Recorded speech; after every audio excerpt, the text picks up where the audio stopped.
In this video, you'll learn how to create a run cycle using the Graphical Designer.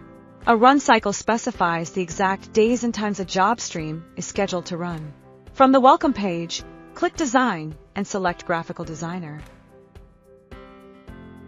You can open an existing workspace or create a new one. Next, open an existing job stream or create a new one and define information about it. To add the run cycle, click Add Triggers, click Add New, and then select Run Cycle from the menu. Now, you can define run cycle details and non-working days rules.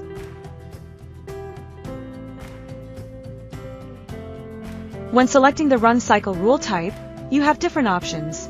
You can pick dates directly from the calendar widget, reference an existing calendar, enter an iCalendar recurrence rule, or select a run cycle group.